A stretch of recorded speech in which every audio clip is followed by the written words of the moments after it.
नमस्कार दोस्तों, मैं दीपक शर्मा अंग्रेश आपका स्वागत करता हूं द लीगल चैम्बर में। अब दोस्तों, आज की वीडियो में हम बात करने वाले हैं एससी एसटी एक्ट के बारे में और जो इस कानून का गलत इस्तेमाल किया जाता है उसके बचाव के लिए जो माननीय सर्वोच्च न्यायालय यानी कि ऑनरेबल सुप्रीम कोर्ट के फैसले हैं, आज की वीडियो में मैं आपको यहां पर बताने वाला हूं। अब दोस्तों, यहां पर मैं आपको बताऊं schedule caste and schedule tribe prevention of atrocities act साल 1989, जो ये कानून है यहां पर लागू किया गया ताकि जो एससी एसटी कम्युनिटी के लोग होते हैं उनके साथ गलत व्यवहार होता है, उनको हीन भावना की तरह देखा जाता है, उस पर पूरी तरीके से रोक लगाई जा सके।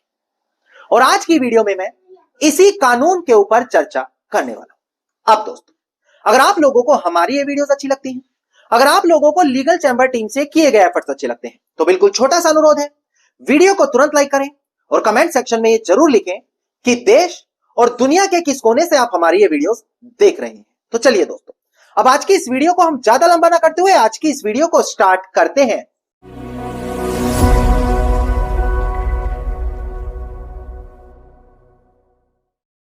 अब दोस्तों, सबसे पहले वीडियो की शुरुआत में एक बेसिक जानकारी, क्योंकि सीधा अगर हम जजमेंट के ऊपर बात करने लगेंगे तो आपको जो बेसिक कानून है वो ही नहीं पता लग पाएगा। आपको यह नहीं पता लग पाएगा कि आखिरकार कानून में लिखा क्या गया है। ऊपर ऊपर से सब जानते हैं, पर जब कानून की किताबों की बात आती है उसे कोई नहीं समझता। तो आज मैं वही समझाने वाला हूं कि कानून में लिखा क्या गया है और जब इस कानून के तहत एफआईआर होती है तो कैसे उसको इंप्लीमेंट किया जाता है। देखिए, सबसे पहले यहां पर दोस्तों बात आती है कानून के बारे में। देखिए, साल 1989 जब यह कानून लागू किया गया, शॉर्ट फॉर्म में इसको आप लोग एससी एसटी एक्ट के नाम से जानते हैं, पर जो कानून का पूरा नाम है schedule caste and schedule tribe prevention of atrocities act, यानी कि जो शेड्यूल कास्ट और शेड्यूल ट्राइब्स के लोग हैं उनके साथ जो गलत हो रहा है, उनके खिलाफ दुष्व्यवहार किए जा रहे हैं, उनसे बचाव के लिए, प्रिवेंशन के लिए यह कानून लाया गया। देखिए, सबसे पहले मैं अपने व्यूज बता दूं कि मेरा क्या मानना है। देखिए, मेरा मानना है कि जब से हुआ उससे पहले यहां पर बराबर है और संविधान के अंदर भी सभी व्यक्तियों को दिया गया है।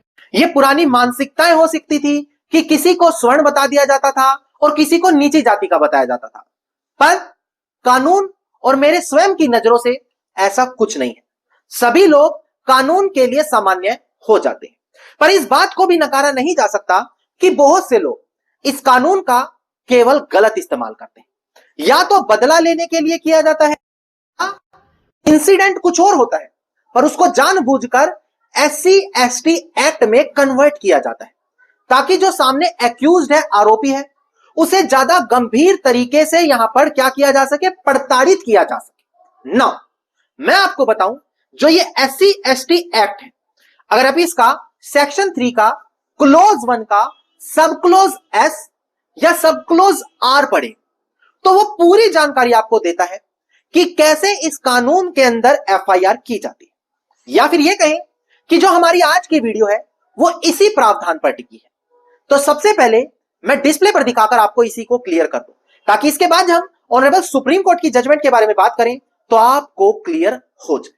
अब डिस्प्ले पर देखिएगा दोस्तों। देखिए, सेक्शन 3 बताता है punishment for offences of atrocities, यानी कि अगर किसी के साथ इस तरीके से दुष्व्यवहार किया जाता है एससी एसटी कम्युनिटी के लोगों के खिलाफ तो कैसे उनको पनिशमेंट मिलेगी। इसका सब क्लोज 1 कहता है जो कोई भी एससी एसटी कम्युनिटी का मेंबर नहीं है। अब इसके सब क्लोज आर और एस को देखिए, वो जानबूझकर इंसल्ट या इंटिमिडेट करता है ताकि एससी एसटी कैटेगरी वाले व्यक्ति को ह्यूमिलिएट किया जा सके, नीचा दिखाया जा सके in any place with in public view. Public view में किसी भी जगह पर। सब क्लोज एस देखिएगा क्या कहता है, किसी भी एससी एसटी कैटेगरी वाले व्यक्ति को पब्लिक व्यू में क्या करता है, अब्यूज करता है। अब देखिए, यहां पर बताया गया है कि व्यक्ति एससी एसटी कैटेगरी का होना चाहिए। पब्लिक व्यू में, पब्लिक प्लेस में उसको या तो इंसल्ट या उसको गाली गलौज, अब्यूज किया गया उसकी कास्ट को लेकर। यहां पर अब गौर करने वाली बात क्या है, वर्ड यूज किया गया है पब्लिक व्यू, यानी कि आम व्यक्ति, आम पब्लिक की नजरों के सामने उस एससी एसटी कैटेगरी वाले व्यक्ति को नीचा दिखाया गया हो, उसकी कास्ट को लेकर यह ध्यान देना अनिवार्य है। नॉर्मली गाली दे रहे हैं, कानून में वो भी गलत है, पर वो एससी एसटी एक्ट का ऑफेंस नहीं बना देगा, वो नॉर्मल भारतीय न्याय संहिता है उसका अपराध बनाएगा। पर अगर उसकी कास्ट को लेकर बोला जाता है तो वो एससी एसटी एक्ट का अपराध बन जाता है। अब अगर आप हमारे चैनल से जुड़े हुए हैं तो आपको पता होगा कि किस तरीके से एससी एसटी एक्ट में जो झूठे मुकदमे होते हैं उनके बचाव को लेकर मैं वीडियोस लाता हूं। एक वीडियो में लेकर आया था जहां पर यही समझाया था कि सिर्फ गलत बोल देना एससी एसटी एक्ट का अपराध नहीं बनता जब तक उसकी कास्ट को लेकर ना गलत बोला गया। इसके अलावा दोस्तों मैं आपको बता दूं, ऐसी अनेकों जजमेंट है, एक दो जजमेंट तो आपने ऑनलाइन देख ली होंगी, पर ऐसी अनेकों जजमेंट है जो इस प्रकार से झूठी एफआईआर होती हैं, चाहे एससी एसटी का हो गया, महिलाओं की तरफ से हो गया, झूठे केसेस हो गए, उनके बचाव के लिए ऑनरेबल सुप्रीम कोर्ट दे देता है। पर मैं आपको बता दूं कि आप लोगों तक कभी भी वो जानकारी नहीं आ पाती।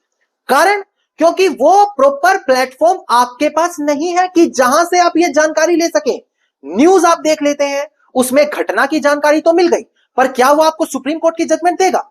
जी नहीं दोस्तों। पर इसका समाधान लीगल चैंबर आप लोगों के लिए अब लेकर आ गया है। जी हां दोस्तों, हम बात कर रहे हैं वीआईपी व्हाट्सएप ग्रुप के बारे में। अब ध्यान दें, चाहे आप एक एडवोकेट हैं, चाहे आप एक लॉ स्टूडेंट हैं, एक कॉमन व्यक्ति हैं, वो व्यक्ति हैं जो इस प्रकार से हरासमेंट फेस कर रहे हैं, बचाव ढूंढ रहे हैं, या आप भी लॉ को और जानना चाहते हैं, अपने आप को अपडेट रखना चाहते हैं, तो इन सभी लोगों के लिए ये वीआईपी व्हाट्सएप ग्रुप बनाया गया है। यहां पर आपको क्या मिलेगा? लेटेस्ट जजमेंट, उनकी पीडीएफ कॉपी, उनकी एक्सप्लेनेशन, लैंडमार्क जजमेंट, उनकी पीडीएफ कॉपी। इसके अलावा जो बेसिक कानून है जैसे एससी एसटी एक्ट और इस तरीके से उनसे बचाव के तरीके, उन कानून के बारे में और पढ़ने को मिलेगा। इसके अलावा आप अगर अपने पसंदीदा कानून पर कोई जजमेंट पाना चाहते हैं वो यहां पर आपको मिलने वाली है, या जो आप हमारी ये वीडियोस देख रहे हैं इसमें बताई हुई जजमेंट आपको मिलने वाली है। ये सारी जानकारी इसी एक वीआईपी व्हाट्सएप ग्रुप में मिलने वाली है। अब मैं आपको बता दूं कि जो भी व्यक्ति इस वीडियो को देखकर ज्वाइन करेगा, ध्यान दें, एससी एसटी एक्ट की वीडियो को देखकर ज्वाइन करेगा, उसके लिए एक स्पेशल ऑफर है। क्या है कि इससे पहले जो व्यक्ति ग्रुप ज्वाइन करता था उसको 1000 रुपए में पूरा 1 साल मिलता था, जहां पर ये सारी सर्विसेज फ्री होती थी। पर जो इस वीडियो को देखकर आएगा उसको 1000 रुपए में लाइफ टाइम फ्री मिलने वाला है। जी हां, कोई 1 साल, 2 साल, 3 साल, 5 साल टाइम नहीं है, लाइफ टाइम ये जजमेंट्स और ये सारी सर्विसेज जो मैंने बताई है इस ग्रुप में आप इंजॉय कर सकेंगे। और लिमिटेड ऑफर है। जी हां, ध्यान दें, लिमिटेड ऑफर है। ऐसे तो ये वीडियो 1 साल बाद भी कोई देखेगा, वो आके कहेगा मुझे ज्वाइन कराओ लाइफ टाइम। जी नहीं, लिमिटेड ऑफर है।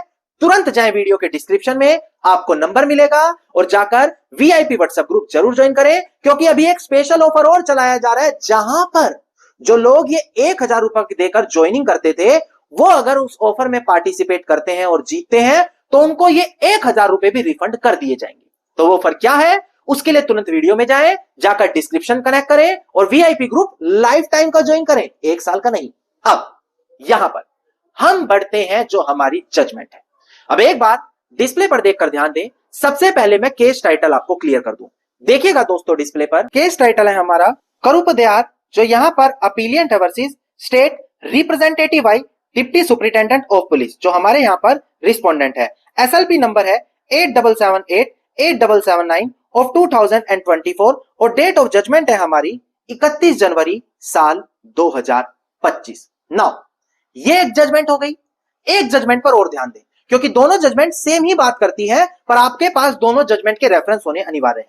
देखिएगा दोस्तों, देखिए केस टाइटल है सोहनवीर, जो यहां पर अपीलियंट है versus state of Uttar Pradesh and another, जो यहां पर रिस्पोंडेंट है। ये भी जो जजमेंट है हमारी 8 दिसंबर साल 2025 की है। तो इससे आप अंदाजा लगा सकते हैं कि लीगल चैंबर पर आपको हर एक लेटेस्ट जजमेंट मिलने वाली। नाउ दोस्तों, प्रेजेंट जजमेंट में क्या बोला गया कि अगर आप एससी एसटी एक्ट का सेक्शन 3 सब क्लोज 1 का क्लोज आर क्लोज एच पढ़ें तो वो बोलता है जो ये ऑफेंस होगा, जो ये अपराध होगा, ये पब्लिक व्यू में होना चाहिए। पब्लिक व्यू मतलब लोगों के सामने होना चाहिए, पब्लिक के सामने होना चाहिए। और ये जो दोनों जजमेंट मैंने आपको बताई, इसमें एक प्राइवेट चैंबर था जहां पर आम जनता मौजूद नहीं थी, और दूसरा जो पीड़ित था यानी कि SC ST कम्युनिटी का व्यक्ति था, उसके घर में घुसकर बोला गया, वहां भी पब्लिक नहीं मौजूद थी। तो ऐसे केसेस में सुप्रीम कोर्ट ने क्या किया, उस FIR को क्वाश खत्म कर दिया, यह कहते हुए कि कानूनी प्रावधान कहते हैं पब्लिक के सामने यह अपराध हुआ हो तभी वो SC ST एक्ट का अपराध माना जाएगा। अगर प्राइवेट में हो रहा है, किसी के सामने नहीं बोला, अकेले में बोल दिया, देखिए गलत वो भी है, क्योंकि कानून के पीछे का उद्देश्य है लोगों में समानता लाना। पर अगर कानूनी प्रावधानों की बात करें, क्योंकि एडवोकेट्स इन्हीं चीजों के अकॉर्डिंगली काम करते हैं, तो यहां पर यही बोला गया कि कानूनी प्रावधान कहते हैं पब्लिकली अगर नीचा दिखाया जा रहा है उसकी कास्ट को लेकर, तो वो SC ST एक्ट का अपराध है, और अगर वो पब्लिकली नहीं हो रहा तो SC ST एक्ट की श्रेणी में नहीं आएगा। और इन दोनों केसेस में उस FIR को क्वाश यानी कि खत्म कर दिया। अब दोस्तों, जो मैंने ये वीडियो में जजमेंट बताई, और इसके अलावा कई और ऐसी जजमेंट है जो मैं ओपनली नहीं बता सकता, क्योंकि कुछ ना कुछ प्राइवेसी होती है। तो अगर आप चाहते हैं इन जजमेंट्स की या उन जजमेंट्स के बारे में और पढ़ें, उनकी PDF कॉपी लें, तो तुरंत वीडियो के डिस्क्रिप्शन में जाएं, VIP WhatsApp ग्रुप का नंबर दिया है, जाकर ग्रुप को जरूर ज्वाइन करें। और हाल फिलहाल में तो लिमिटेड ऑफर चल रहा है, मात्र 1000 रुपए में लाइफ टाइम फ्री है, और किस्मत अच्छी रही तो वो भी रिफंड हो जाएगा। धन्यवाद दोस्तों, उम्मीद करता हूं वीडियो में मिली जानकारी आप लोगों के लिए बेहद ज्यादा लाभदायक साबित होगी। वीडियो में मिली जानकारी अगर आपको अच्छी लगी तो वीडियो को आप लाइक, शेयर और कमेंट जरूर कीजिए। वीडियो से जुड़ा अगर आपका कोई क्वेश्चन है तो मुझे कमेंट सेक्शन में लिख सकते हैं। इसके अलावा अगर आप लोग इसी प्रकार की महत्वपूर्ण जानकारी रोजाना पाना चाहते हैं तो चैनल को तुरंत सब्सक्राइब करके नोटिफिकेशन बेल आइकन आप जरूर दबा दें।